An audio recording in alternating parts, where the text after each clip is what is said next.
Assalamualaikum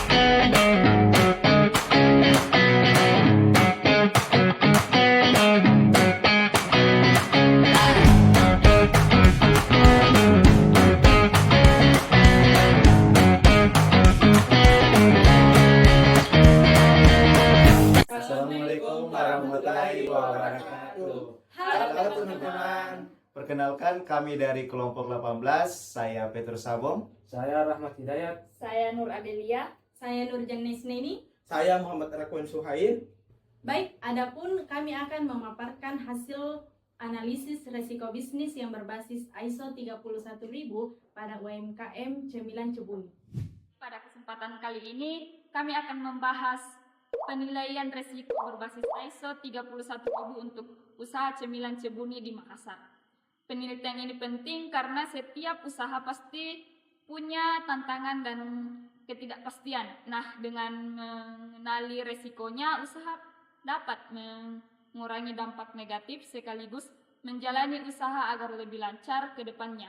Usaha Cemilan Cebuni merupakan salah satu usaha rumahan yang berdiri sejak tahun 2016 yang berlokasi di Jalan Manduruki 9 Lorong 2 nomor 2. Usaha ini merupakan usaha yang bergerak di bidang makanan ringan, khususnya berbagai cemilan seperti kacang kose, kacang disco, dan lain-lain. Pemilik usaha ini bernama Ibu Khairani yang berperan juga sebagai karyawan dari tahap produksi, pengemasan, hingga pemasaran.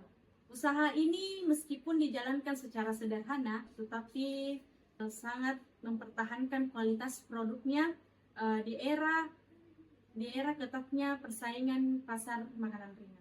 Sejarah berdirinya Cemilan Cebuni berawal dari kebiasaan Ibu Ani membuat cemilan untuk keluarga dan tetangga. Karena rasanya enak dan digemari, pesanan mulai berdatangan untuk acara keluarga dan hari besar. Karena melihat peluang ini, pada tahun 2016, beliau merintis usaha dengan nama Cemilan Cebuni, yang sederhana dan mudah diingat. Usaha ini berkembang secara konsisten meskipun dengan skala kecil, dengan tenaga dan modal terbatas serta tergantung pada musim, terutama pada hari raya. Cemilan Cebuni tetap bertahan dan menjadi salah satu cemilan yang dikenal masyarakat sekitar.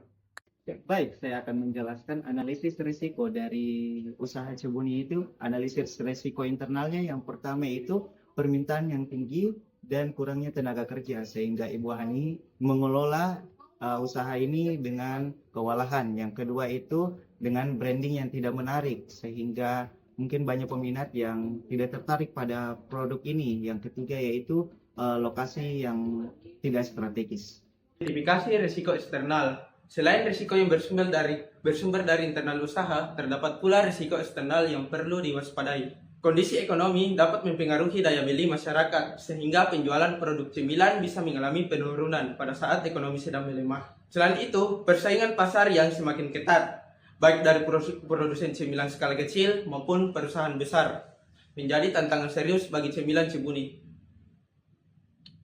Perubahan teknologi dalam proses produksi maupun pemasaran juga menuntut adaptasi, sedangkan usaha kecil seperti ini seringkali mengalami keterbatasan untuk mengikuti perkembangan tersebut. Tidak kalah penting, adanya ketergantungan yang cukup besar terhadap pemasok bahan baku dan juga pelanggan tetap menjadikan usaha ini rentan terhadap gangguan rantai pasok. Misalnya, apabila pemasok utama mengalami kendala distribusi atau pelanggan tetap beralih ke produk lain, maka keberlangsungan usaha akan sangat terdampak. Sekian dari kelompok kami. Wassalamualaikum warahmatullahi wabarakatuh. Dadah teman-teman.